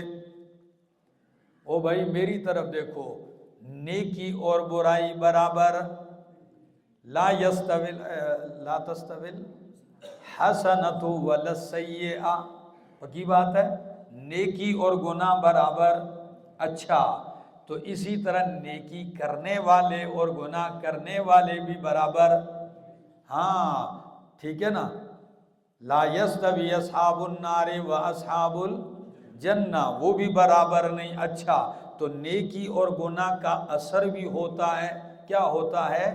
اثر بھی ہوتا ہے، وہ اثر کیا ہے؟ فرمایا ان کے چہرے بھی برابر، ہاں، گناہگار کے چہرے اور نیکوں کے چہروں میں کیا ہوتا ہے؟ فرق۔ یہاں حضرت عبداللہ ابن عباس رضی اللہ تعالیٰ عنہ معنی کرتے ہیں، جس دن سفید ہوں گے چہرے، اے وجوہ اہل سنت والجماع، تفسیر قرطبی، اے وجوہ اہل سنت والجماع، ان لوگوں کے چہرے جو نبی کی سنت اور اس طریقے پر چلے جس پر صحابہ کی جماعت چلی۔ اہل سنت والجماع کا مطلب سمجھ آئے جماعت کا، کہ جس پر، جو سنت طریقہ پر اور اس راہ پر گامزن ہوئے جس پر نبی کے صحابہ کی جماعت گئی، کیونکہ پتہ ہے نبی علیہ السلام نے کیا فرمایا؟ امت 73 فرقوں میں بٹے گی، فرمایا جنت میں صرف ایک جائے گا، فرمایا کون سا؟ ما انا علیہ و اصحابی، جس پر میں ہوں اور میرے صحابہ کی جماعت چلی، اور یہی تعبیر ہے اہل سنت والجماعت لفظ کی، سمجھ آ گئی؟ جو ساری زندگی بدعات پہ چلتا رہے وہ اہل سنت ہوتا ہے، جو صحابہ کو ساری زندگی گالیاں دیتا رہے اور ان کے عیب بیان کرے اور وہ کہے جی میں اہل سنت والجماعت ہوں، سنت کے خلاف چل رہا ہے، کہتا ہے اہل سنت ہوں، والجماعت صحابہ کے خلاف بھونک رہا ہے اور کہتا ہے کہ میں اہل سنت والجماعت ہوں۔ اس سے پتہ چلتا ہے کہ اہل سنت بدعتی نہیں ہو سکتا۔ نمبر 2، اہل سنت کے بعد والجماعت، صحابہ کا بغض رکھنے والا اہل سنت اور والجماعت نہیں ہو سکتا، یہ پکی بات ہے۔ تو کسی ایک صحابی کی بھی تنقیص اور توہین کرے وہ اہل سنت والجماعت نہیں ہو سکتا، تو پھر کیا ہے؟ گمراہ ہے، کیا ہے؟ ہاں آگے فرمایا جس دن سفید ہوں گے چہرے، کئی چہرے، وتسود، اور سیاہ ہوں گے کئی چہرے، فَأَمَّا الَّذِينَ، پس بہرحال تو یہ سیاہ کن کے ہوں گے؟ فرمایا وجوہ اہل البدع والضلالہ، وجوہ اہل البدع اہل بدعت اور اہل گمراہ جو گمراہیوں والے، ان کے چہرے کیا ہوں گے؟ سیاہ ہوں گے، سیاہ، کالے شاہ۔ فرمایا فَأَمَّا الَّذِينَ، پس بہرحال وہ لوگ، اسودت وجوہہم، کہ سیاہ ہو گئے ان کے چہرے، تو ان سے کیا کہا جائے؟ اکفرتم بعد ایمانکم، یا اکفرتم کا ایک معنی ہے کیا تم نے کفر کے کام کیے؟ تو بدعت کام کفر کا ہے ایک۔ نمبر دو، اکفرتم یعنی اس سے مراد وہ بدعتی ہے جس کا عقیدہ دو قسم کا ہے، ایک بدعت دو قسم کی ہے، ایک عقیدے میں اور ایک عمل میں۔ کس میں؟ عمل میں۔ فرمایا کبھی کبھی بدعت اعتقادی کفر تک پہنچا دیتی ہے، ایسا نیا عقیدہ جو کتاب و سنت کے خلاف ہے، تو یہ عقیدہ بھی بدعت ہے۔ کیا ہے؟ تو وہ عقیدے کا بدعتی ہے، اور کبھی کبھی وہ بدعتی عقیدہ اس کو کہاں تک پہنچا دیتا ہے؟ کفر تک۔ فرمایا اکفرتم بعد ایمانکم فذوقوا، بچکھو، فذوقوا العذاب، چکھو عذاب بما کنتم تکفرون، بوجہ اس کے کہ تم انکار کرتے تھے۔ وَأَمَّا الَّذِينَ، اور بہرحال وہ لوگ، ابیضت وجوہہم، کہ سفید ہوں گے ان کے چہرے، جن کے چہرے کیا ہو جائیں گے؟ سفید ہو جائیں گے۔ ففی رحمت اللہ، کس میں بیٹھے ہوں گے؟ اللہ کی رحمت میں ہوں گے۔ فرمایا جنتیوں کا جو پہلا ٹولہ جنت میں جائے گا نا، نبی علیہ السلام نے فرمایا 14ویں رات کا جو چاند ہوتا ہے ان کے چہرے اس طرح چمک رہے ہوں گے۔ یہ جو پہلا گروہ جا رہا ہوگا، اور ان کے دل، فرمایا دل صفائی میں ایسے ہوں گے جیسے ایک آدمی کا دل ہوتا ہے۔ کروڑوں دلوں کو اللہ، کیا نبی علیہ السلام کیا فرماتے ہیں؟ گویا کہ ایک ہو گیا۔ کیا مطلب ہے؟ کوئی کدورت، کوئی بغض، کوئی کینہ، کوئی میل، وہ اندر بھی صاف اور باہر بھی کیا ہے؟ صاف ہے۔ بات سمجھ میں آ گئی؟ کسی بندے نے سفید کپڑے پہنے ہوئے تھے، ماتم میں گیا تھا، تو اس کو کسی نے کہا اللہ کے عجیب آدمی، دیکھو ہم سارے کالے کپڑے پہنے ہوئے، تم وہ کہتا ہے بھائی خیر ہے، دل کالا ہونا چاہیے۔ ہاں وہ تو اندر کہتے ہیں دل کالا ہونا چاہیے، وہ تو کالا ہے، کپڑے اگرچہ میں نے کیا پہن لیے ہیں؟ سفید پہن لیے ہیں۔ تو کئی لوگوں کا تو اندر بھی کالا اور باہر بھی کیا ہے؟ آگے جی فرمایا ففی رحمت اللہ ہم فیہا خالدون، وہ اس میں ہمیشہ رہیں گے۔ تلک آیات اللہ، یہ اللہ کی آیتیں ہیں، ہم پڑھتے ہیں آپ پر۔ وَمَا اللَّهُ بالحق، کے سچائی کے ساتھ، بالکل سچ سچ اللہ فرماتے ہیں یہ آیتیں ہم آپ کو پڑھ کے سناتے ہیں۔ وَمَا اللَّهُ يُرِيدُ ظُلْمًا لِلْعَالَمِينَ، اور نہیں ارادہ کرتا اللہ ظلم کا للعالمین، مخلوقات پر۔ وَلِلَّهِ مَا فِي السَّمَاوَاتِ وَمَا فِي الْأَرْضِ، دعویٰ توحید، اور خاص اللہ ہی کا ہے۔ جار مجرور مقدم ہو گیا تو معنی تخصیص کا کرو، وَلِلَّهِ مَا فِي السَّمَاوَاتِ وَمَا فِي الْأَرْضِ، خاص اللہ ہی کا ہے جو کچھ آسمان و زمین میں، ملکن و تصرفا، کیا معنی کرو گے؟ خاص ہی اللہ ہی کا ہے جو کچھ آسمانوں میں، ملکن و تصرفا، یعنی ملکیت بھی اللہ کی ہے، اس میں تصرف اور اختیار بھی اللہ ہی کا ہے۔ آگے فرمایا وَإِلَى اللَّهِ تُرْجَعُ الْأُمُورِ، اور اللہ ہی کی طرف لوٹائے جائیں گے سارے امور، ان کا انجام اللہ ہی کی طرف جائے گا۔ كُنْتُمْ خَيْرَ أُمَّةٍ أُخْرِجَتْ لِلنَّاسِ، یہ تنویر ہے، وضاحت ہے اس جملے کی کہ وَلْتَكُمْ مِنْكُمْ أُمَّةٌ يَدْعُونَ إِلَى الْخَيْرِ وَيَأْمُرُونَ بِالْمَعْرُوفِ، آیت نمبر 102 کی 103 دیکھیے نا آیت، تو یہ اس پہ تنویر ہے، اس کو کہو تنویر، قاعدہ ثالثہ پر، اس پہ مزید روشنی پڑتی ہے۔ کیا؟ کنتم خیر امتن، تم بہترین امت ہو، اخرجت للناس، اخرجت نکالی گئی ہو میدان میں لوگوں کے لیے، تأمرون بالمعروف، حکم دیتے ہو تم بلائی کا، وتنہون عن المنکر، اور منع کرتے ہو منکر سے، وتؤمنون باللہ، اور تم ایمان لاتے ہو اللہ پر، ولو آمن اہل الکتاب، اگر ایمان لے آتے اہل کتاب بھی تو لکان خیر لہم، تو یہ ہوتا بہتر ان کے لیے، منہم المؤمنون، کچھ بعض ان میں سے ایمان لانے والے ہیں، واکثرهم الفاسقون، اور اکثر ان میں فاسق نافرمان ہیں۔ تم بہترین امت ہو۔ آیت کا خطاب کس کو ہو رہا تھا؟ پہلے مخاطبین کون ہیں؟ صحابہ کرام۔ تو کنتم خیر امت، سمجھ آ گئی؟ تم سب سے بہترین امت ہو۔ دو معنی کرتا ہوں، اس امت میں تم سب سے بہترین حصہ ہو، ایک تم ساری امتوں میں سے سب سے بہتر ہو، یعنی صحابہ سے بہتر پہلی امتوں میں بھی کوئی نہیں ہے۔ بات سمجھ میں آ رہی ہے؟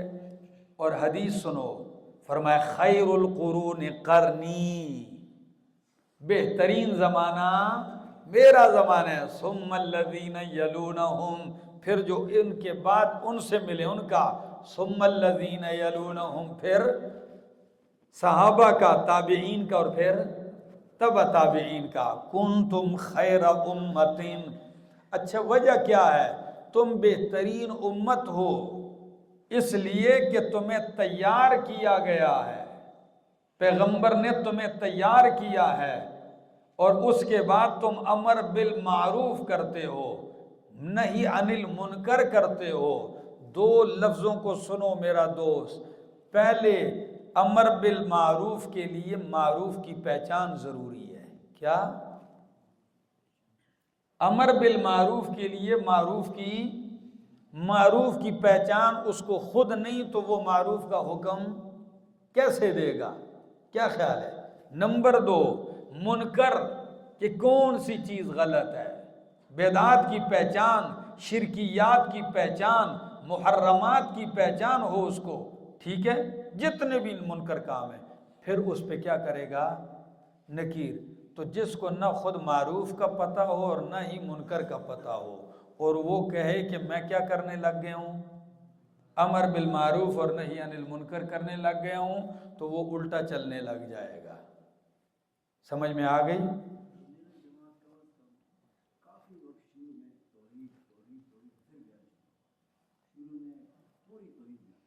عزیز صاحب میں نے تو بات کہہ دی ہے نا، ٹھیک ہے نا؟ ہاں، فرمایا یأمرون بالمعروف، کیا تأمرون بالمعروف، تم حکم کرتے ہو معروف کا، یعنی کتاب و سنت کا، تو کتاب و سنت اس کو آنا چاہیے۔ نمبر دو، جو کتاب و سنت کی تعلیم دے رہا ہے تو وہ امر بالمعروف کر رہا ہے۔ اللہ کی کتاب سے بڑا معروف کوئی ہے؟ پیغمبر کی سنت حدیث ہے۔ تو جو کتاب و سنت کا امر کر رہا ہے تو یہ امر بالمعروف پہ عامل ہے۔ جو بدعات کی تردید کر رہا ہے، بدعات سے روک رہا ہے، شرکیات کی تنکیر کر رہا ہے، اس پہ رد کر رہا ہے، تو یہ نہی عن المنکر کر رہا ہے۔ سمجھ آ گئی ہے؟ تأمرون بالمعروف وتنہون عن المنکر وتؤمنون باللہ، اور تم ایمان لاتے ہو اللہ پر۔ ولو آمن اہل الکتاب، اگر ایمان لاتے اہل کتاب۔ دیکھو نا، وہ بندے نے ہندو کو پکڑا، اس کی سینے پہ چڑھ گیا، کہتا ہے پڑھ کلمہ، مار رہا ہے اس کو، پڑھ کلمہ۔ اس کا برا حال کیا، آخر میں کہتا ہے پڑھاؤ نا، کہتا ہے آتا مجھے خود نہیں ہے تو کیا پڑھاؤ جی؟ تو پہلے معروف کا اس کو پتہ خود ہونا چاہیے۔ سمجھ آ گئی؟ فرمایا لکان خیر لہم، تو بہتر ہوتا ان کے لیے، منہم المومنون، ان اہل کتاب میں سے کچھ مومنین بھی ہیں۔ کچھ کیا ہیں؟ یہ منہم من تبعیضیہ اس لیے لگایا کہ بہت کم لوگ یہ ایمان لائے، جیسے عبداللہ بن سلام رضی اللہ تعالیٰ عنہ، ان کے چند ساتھی، بہت کم ان میں سے، ٹھیک ہے نا؟ اور جو لائے ہیں تو پھر کمال کا ایمان لائے ہیں۔ عبداللہ بن سلام، خدا کی قسم بندہ حیران ہوتا ہے، فرمایا اللہ کے رسول صلی اللہ علیہ وسلم میں ایمان تو لا چکا ہوں، میں ایمان تو، لیکن یہ یہود میری قوم ہے، میں ان کو جانتا ہوں، یہ بہت بدترین شدید خراب لوگ ہیں۔ فرمایا کیسے؟ فرمایا ابھی اظہار نہیں کرتا ہوں، اس لیے کہ پہلے ان کے بارے میں، میرے بارے میں ان سے پوچھ لو میں کیسا بندہ ہوں۔ بلایا گیا، ان کو دعوت دی، یہود نے کہا نہیں مانتے۔ فرمایا اچھا یہ بتاؤ عبداللہ بن سلام کیسا آدمی ہے تمہارے اندر؟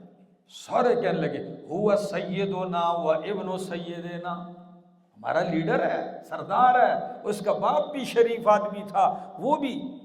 اچھا کریمنا و ابن کریمنا، کریم و ابن کریم۔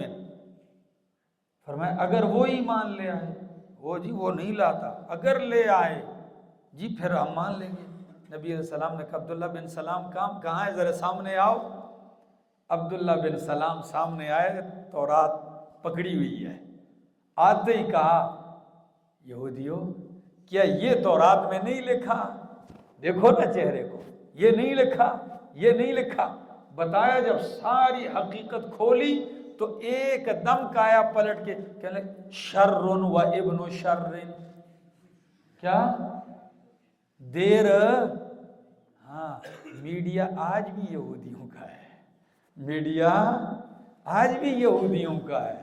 جب چاہے لمحوں میں کسی کو کیا بنا کے پیش کر دیں، ایسا ہوا بنا کے پیش کر دیں، لوگ کہیں گے یار اس سے تو برا، اور جب چاہیں تو کسی کو فرشتہ۔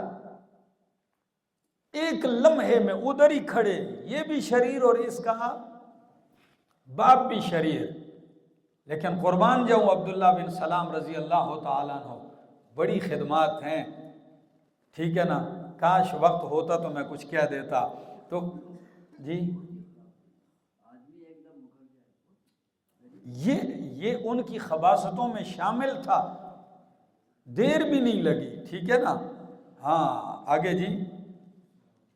وہ کسی نے نہیں کہا تھا کہ ماں سے کہا کہ لوگ مجھے مارتے ہیں میں سچ کہتا ہوں جی؟ نے کہا بیٹا سچ کہنے سے کون مارتا ہے؟ نے کہا ماں جی اگر تیرے سامنے سچ کہہ دوں تو بھی مارے گی۔ کہا نہ بیٹا میں کیوں ماروں گی؟ نے کہا تو پھر میرا باپ تو مر گیا، یہ سرخی پاؤڈر تو کس کے لیے لگاتی ہے؟ تو بس مارنا شروع کر دیا۔ نے کہا میں نے نہیں کہا مائے، سچ کہتا ہوں، دنیا کیا کرتی ہے؟ مارتی ہے، لمحوں میں بدل جاتی ہے۔ تو وہی لمحوں میں پھر کہا شر و ابن شر۔ آگے پڑھو ذرا، اللہ اکبر۔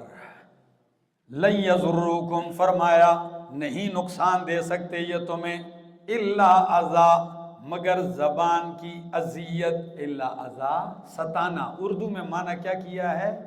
ستانا، تمہیں اذیت ستائیں گے، ٹھیک ہے؟ وَإِن يُقَاتِلُوكُمْ، اگر زبان کے ستانے کے علاوہ کہیں میدان میں سامنے آ جائیں تو اللہ نے فرمایا يُوَلُّوكُمُ الْأَدْبَارَ، پیٹھ ہی پھیریں گے۔ کیا پھیریں گے؟ لفظ پہ غور کرو، لن یضرکم، یہ مومنوں کو تسلی ہے، کیا ہے؟ ہاں کہ ان سے گھبرانے کی ضرورت نہیں ہے۔ لن یضرکم، ہرگز تمہیں ضرر نہیں دے سکتے، الا اذا، مگر زبان سے ستانا، وَإِن يُقَاتِلُوكُمْ، اور اگر یہ لڑیں تم سے تو يُوَلُّوكُمُ الْأَدْبَارَ، پشت پھیریں گے تمہاری طرف۔ ہاں بے در تشاکڑی، پوشوئی، پیٹھ پھیر کر بھاگیں گے۔ آگے ثم لا ينصرون، پھر ان کی مدد نہیں کی جائے گی۔ ضربت علیہم الذلۃ، ڈال دی گئی ہے ان کے اوپر ذلت، ذلت رسوائی، اینما ثقفوا، جہاں بھی پائے جائیں، الا بحبل من اللہ وحبل من الناس، ہاں مگر بحبل من اللہ، اللہ کی طرف سے رسی کے ساتھ، وحبل من الناس، اور لوگوں کی طرف سے رسی کے ساتھ، وباءوا بغضب من اللہ، اور پھرے ہیں اللہ کی طرف سے غضب کے ساتھ۔ ڈال دی گئی ان کے اوپر المسکنۃ، محتاجگی، یہ اس وجہ سے کہ کانوا یکفرون، یہ انکار کرتے تھے اللہ کی توحید کا، اللہ کی آیات کا، اللہ کے پیغمبر کا۔ میری طرف توجہ کرو بھائی، فرمایا یہ ان پہ ذلت یہودیوں پہ اور محتاجگی کیا کر دی گئی ہے؟ مار دی گئی ہے۔ جدھر بھی ہوں گے یہ ذلیل اور رسوا ہوں گے۔ ہاں وقتی ذلت سے بچنے کے لیے کتنے راستے ہیں؟ یا پکی ذلت سے بچنے کے لیے ایک اور وقتی کے لیے دوسرا، یہ بہتر ہے۔ کیسے بچیں گے ذلت سے؟ فرمایا بحبل من اللہ، اللہ کی طرف سے رسی کے ساتھ، یعنی حبل اللہ، ایمان لے آئیں، مسلمان ہو جائیں، حبل اللہ کو تھام لیں تو کیا ہو جائیں گے؟ بچ جائیں گے۔ دوسری توجہ بحبل من اللہ کہ ایمان لے آئیں یا اسلامی مملکت کے ماتحت رہیں۔ کس کے ماتحت رہیں؟ اسلامی مملکت کے آگے سر تسلیم خم کریں، جزیہ ٹیکس دیں، رہیں، پھر بچ جائیں گے۔ دوسری صورت وَحَبْلٍ مِّنَ النَّاسِ، اور لوگوں کی طرف سے رسی کے ساتھ یہ بچیں گے، یعنی کسی سلطنت غیر مسلمہ جو طاقتور حکومت ہے اس کے ہی زیر سایہ بچ سکیں گے۔ تو یہودیوں کو آج بھی دیکھ لو، وہ کس کے زیر سایہ رہ رہے ہیں؟ وہ بولو نا، امریکہ اسرائیلی تو یہودی ہیں، تو ان کی پشت پناہی کون کر رہا ہے؟ امریکہ۔ سمجھ آ گئی؟ فرمایا اور دیکھو دنیا کی دولت ان کے پاس ہے، پوری دنیا میں دولت پر، لیکن پھر بھی محتاج ہے، پھر بھی کیا ہے؟ دوسروں کے محتاج ہے۔ آگے لفظ پڑھو نا میرا دوست حافظو۔ وَضُرِبَتْ عَلَيْهِمُ الْمَسْكَنَةُ ذَلِكَ بِأَنَّهُمْ كَانُوا يَكْفُرُونَ کہ وہ انکار کرتے تھے اللہ کی آیتوں کا، وَيَقْتُلُونَ الْأَنْبِيَاءَ اور قتل کرتے تھے نبیوں کو بغیر حق نہ حق، ذَلِكَ بِمَا عَصَوْا وَكَانُوا يَعْتَدُونَ یہ اس وجہ سے کہ انہوں نے نافرمانی کی، وَكَانُوا يَعْتَدُونَ اور وہ تھے وہ يَعْتَدُونَ حد سے بڑھتے تھے، لَيْسُوا سَوَاءً سارے برابر نہیں ہیں، وہ انصاف قرآن، لَيْسُوا سَوَاءً سارے برابر نہیں ہیں۔ تو پھر کیا ہے ان میں؟ فرمایا من اہل الکتاب امتن، اہل کتاب میں سے ایک ٹولہ ہے، ایک گروہ، ایک جماعت ہے، قائمتن جو بالکل راہ راست پہ قائم ہے، قائمتن راہ راست پہ قائم ہے، یتلون آیات اللہ جو اللہ کی آیتیں پڑھتے ہیں، آناء اللیل وہم یسجدون رات کی گھڑیوں میں قرآن پڑھتے ہیں۔ ایمان لے آئے ہیں نا، میں نے اوپر بتایا تھا کیا کر چکے ہیں؟ ایمان لا چکے ہیں، اور اب وہ رات کی گھڑیوں میں اللہ کی آیات پڑھتے ہیں، وَهُمْ يَسْجُدُونَ اور دراں لے کے وہ کیا کرتے ہیں؟ سجدے کرتے ہیں، یعنی نوافل میں کھڑے ہو کے تہجد میں کیا پڑھتے ہیں؟ قرآن پڑھتے ہیں۔ تہجد کا وقت ہی ایسا پرسکون ہے، اور ایک بندے کو قرآن آتا بھی اور اس وقت اٹھ کے پڑھتا ہو، مصلی پہ کھڑا ہے، 20 منٹ گزر گئے اور یہ کھڑے کا کھڑا پڑھتا ہی جا رہا ہے، پڑھتا ہی جا رہا ہے، کیا لذت ہے۔ ایک بات سنا دوں، بہقی کی صحیح حدیث ہے، نبی علیہ السلام نے فرمایا جب تم میں اذا قام احدکم من اللیل، جب تم میں سے کوئی رات کو نماز کے لیے اٹھے تو چاہیے کہ مسواک کر لیں خوب۔ کیوں؟ دن اور رات کے قرآن پڑھنے میں فرق یہ ہے، دن کو قرآن پڑھتے ہو فرشتے ارد گرد آ جاتے ہیں، اور جب رات کو قرآن پڑھتا ہے تہجد میں فَإِنَّ الْمَلَكَ يَضَعُ فَاهُ عَلَى فَاهِ فرشتہ اپنا منہ اس کے منہ پہ رکھ لیتا ہے، اور اس کے منہ سے جو انوارات اور قرآن نکلتا ہے وہ فرشتے کے منہ میں پڑتا ہے۔ یہ تہجد کا کمال ہے۔ یستغفرون بالاسحار، سحری کو اٹھ کے، لا حسد الا فی اثنتین، نبی علیہ السلام نے فرمایا دنیا میں اگر قابل رشک ہیں تو وہ دو لوگ ہیں، یا حسد بمانے غبطہ ہے، کوئی قابل رشک ہیں تو وہ کیا ہیں؟ ایک وہ بندہ ہے جس کو اللہ نے مال دیا ہے، کھلے ہاتھ سے دین پہ لگا رہا ہے، اور ایک وہ شخص ہے جو دن اور رات رب کا قرآن پڑھ رہا ہے۔ یہ قابل رشک ہے، اس کو دیکھ کے سڑے ہوتا ضروری کی اوپس خی کی ورتا، یہ قابل رشک ہے۔ فرمایا یتلون آیات اللہ آناء اللیل، پڑھتے ہیں اللہ کی آیتوں کو رات کی گھڑیوں میں، وہم یسجدون اور وہ کیا کرتے ہیں؟ نبی علیہ السلام کے سجدوں کو دیکھو نا، حتی تشققت قدماہ وتورمت، پاؤں پہ ورم آ گئے، پھٹ بھی جاتے ہیں پاؤں۔ صدیقہ کائنات نے پوچھا اللہ کے حبیب بخشے ہوئے ہیں، جنت آپ کی ہے، پھر اتنی عاجزی، پھر اتنی محنت، اتنی تواضع؟ فرمایا عائشہ افلا اکون للہ عبدا شکورا، کیا جس نے ایک یتیم کو اٹھا کے منصب نبوت پہ بیٹھا کے نبیوں کا امام بنا دیا، میں اس کا شکر گزار بندہ نہ بنوں؟ تمہیں رب نوازتا ہے، اللہ کے راستے میں رہتے ہوئے مسجد میں ہو، قرآن کے سامنے ہو، اللہ کے گھر میں ہو، اللہ کے راستے میں ہو، کبھی اٹھ لیا کرو، اور اٹھتے ہو تو خدا کے نیک بختوں کبھی مجھے بھی یاد کر لیا کرو۔ میں تو کرتا ہوں، سچ بات بتاؤں، میں تو کہتا ہوں آپ لوگوں کو، میں دعاؤں میں یاد کرتا ہوں، میں کہتا ہوں اللہ جن لوگوں کو تو نے چن چن کے اٹھا کے میرے سامنے بٹھایا ہوا ہے، اس نالائق کے آگے، اس نکمے کے آگے تو نے اللہ ان کو اگر بٹھا دیا ہے تو پھر اللہ ان کے سینوں کو کھول دے اور قرآن کے انوارات ان کے سینوں میں اتار دے۔ یہ آئے ہیں تو یہ خالی جھولی نہ جائیں، یہ جھولیاں بھر بھر کے گھروں کو جائیں۔ آج کے بعد ہم سب انشاءاللہ اپنی دعا میں والدین کے ساتھ ان کو یاد رکھیں کہ ہماری دنیا آخرت اندر سے بدل گئی۔ تو اس لیے یہ چیزیں دنیا کی، یہ ہم نے بہت دیکھا ہے۔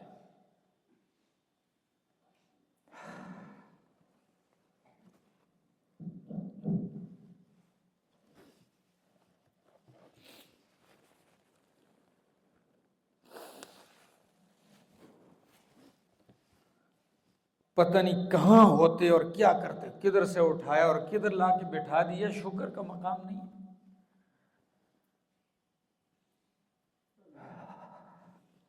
یتلون آیات اللہ، پڑھتے ہیں اللہ کی آیتیں، آنا الليل، رات کی گھڑیوں میں، وہم یسجدون، اور وہ کیا کرتے ہیں؟ سجدے کرتے ہیں، یؤمنون باللہ، ایمان لاتے ہیں اللہ پر، والیوم الآخر، اور دن آخری پر، وَيَأْمُرُونَ بِالْمَعْرُوفِ وَيَنْهَوْنَ عَنِ الْمُنْكَرِ، اور حکم دیتے ہیں معروف کا، بھلائی کا، اور منع کرتے ہیں برائی سے، ہر برائی، شرک، کفر، بدعت، سارے رسومات باطلہ، وَيُسَارِعُونَ فِي الْخَيْرَاتِ، اور بڑھتے ہیں، تیزی کرتے ہیں، جلدی کرتے ہیں، کوشش کرتے ہیں، چلتے ہیں فی الخیرات، نیکی کے کاموں میں، وَأُولَئِكَ مِنَ الصَّالِحِينَ، اور یہی لوگ ہیں نیکوکاروں میں سے۔ نمبر 4 قانون، کون سا قانون؟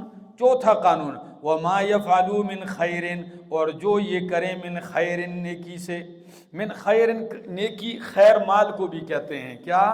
تو میں نے کہا 4 قوانین میں سے، 5 قوانین میں سے یہ چوتھا قانون ہے، وہ کیا ہے؟ کہ مال خرچ کرو، تم منظم ہونا چاہتے ہو تو کیا خرچ کرو؟ مال خرچ کرو۔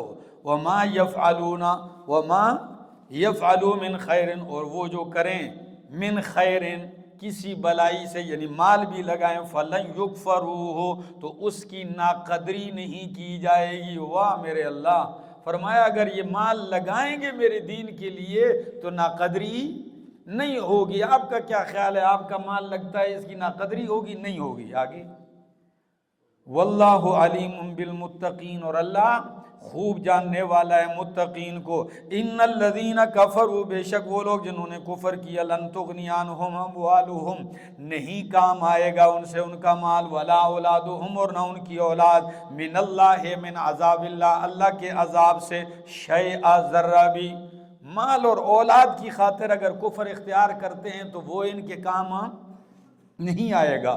وَأُولَئِكَ أَصْحَابُ النَّارِ، اور یہی لوگ آگ والے ہیں، ہم فیہا خالدون، یہ اس میں ہمیشہ رہیں گے۔ تو سوال پیدا ہوتا ہے کہ اگر یہ مال تو کافر بھی خرچ کرتے ہیں، اتنے رفاع عامہ کے ادارے کھولے ہوئے ہیں، آنکھوں کا اسپتال کھولا ہوا ہے، سڑکیں بنا رہے ہیں کافر، یہودی اور عیسائی، اور کتنے بھی NGOs کام کرتے ہیں، وہ کہتے ہیں جی ہم تو کیا کر رہے ہیں، ہم تو نیکی کا کام کر رہے ہیں، تو کیا ہمیں کوئی ثواب ملے گا؟ تو اس کا جواب فرمایا مثل ما ينفقون، مثال اس کی جو یہ خرچ کرتے ہیں، یہ جو کفار مال لگاتے ہیں، ٹھیک ہے نا، فی ہذہ الحیات الدنیا، اس دنیا میں یہ جو نیکی کے کاموں میں مال لگاتے ہیں، کہتے ہیں کار خیر ہو رہا ہے، فرمایا کمثل ریح، ان کے مال ان کے خرچ کرنے کی مثال ایسے ہی ہے، کمثل ریح، جیسے ہوا ہوتی ہے، فیہا سر، جس میں سخت ٹھنڈ ہوتی ہے، سردی۔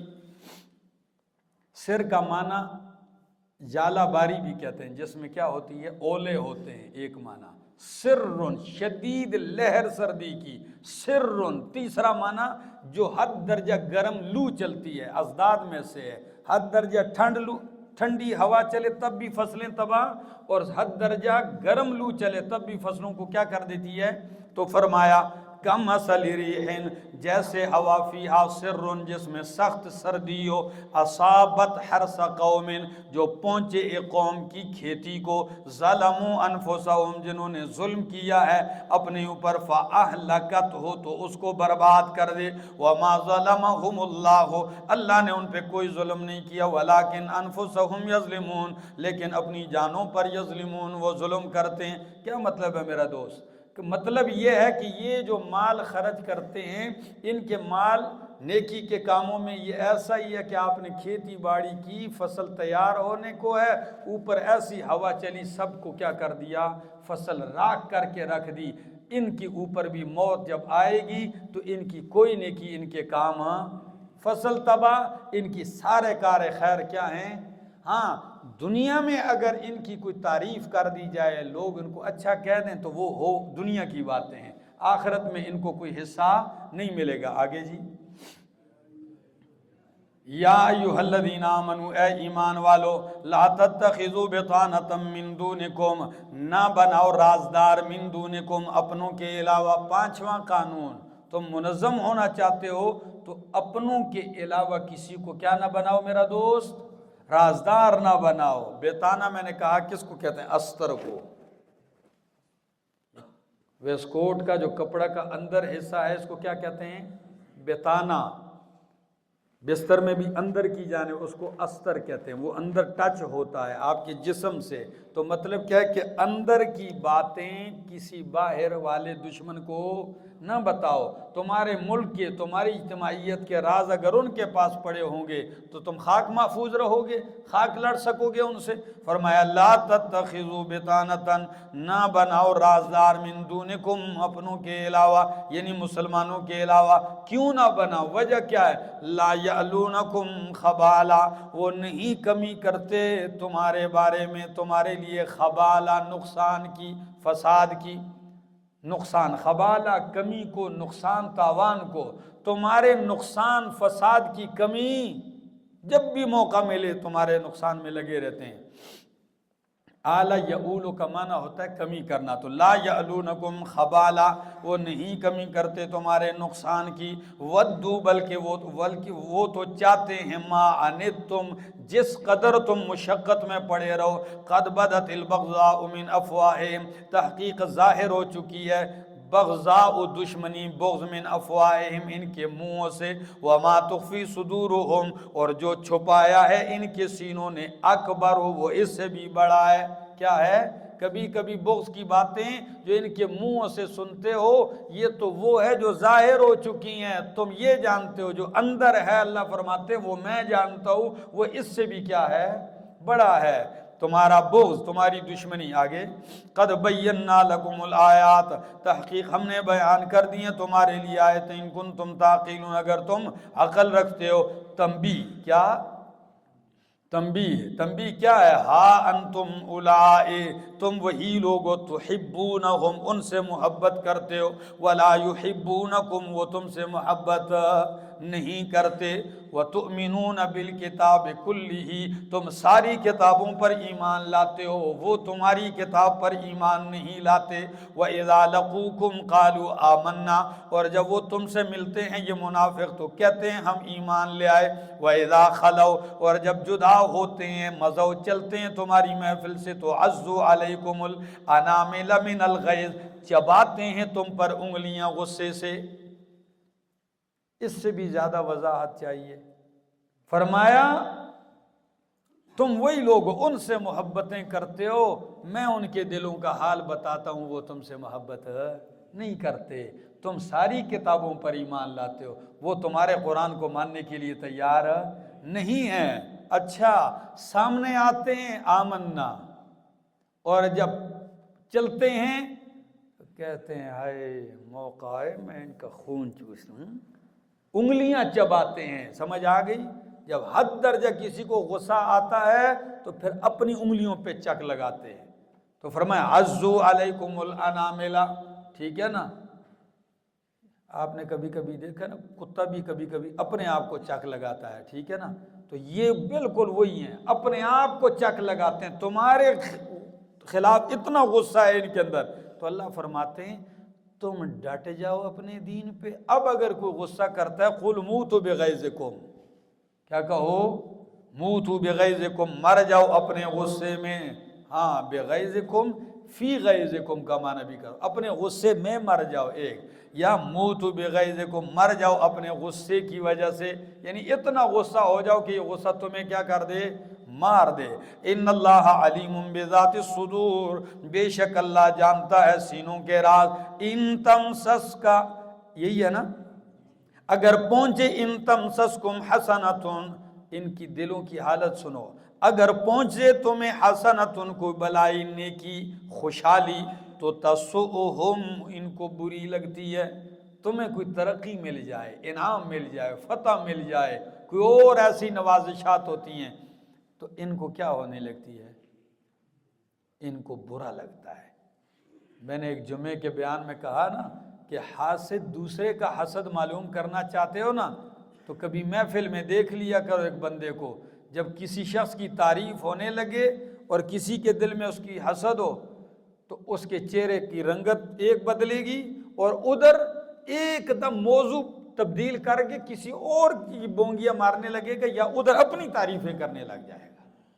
تعریف اس کی ہضم نہیں ہو رہی نا، ادھر اپنی شروع کر دیتا۔ تمہیں پہنچتی ہے بلائی، خوشحالی، تو ان کو کیا لگتی ہے؟ بری لگتی ہے۔ ہر سخپل و سوزی بل، ہاں؟ اور میں اردو میں کہتا ہوں حسد کرو گے تو کچھ نہ پاؤ گے، شکر کرو گے تو گن نہ پاؤ گے، ٹھیک ہے نا؟ حسد سے کیا ملتا ہے؟ الحسود لا یسود، الحسود لا یسود۔ حاسد جو ہوتا ہے کبھی وہ بڑا قائد لیڈر نہیں بن سکتا۔ ہاں، حسد سے آپ آگے نہیں، اس کو کبھی سیادت نہیں ملتی، ٹھیک ہے نا؟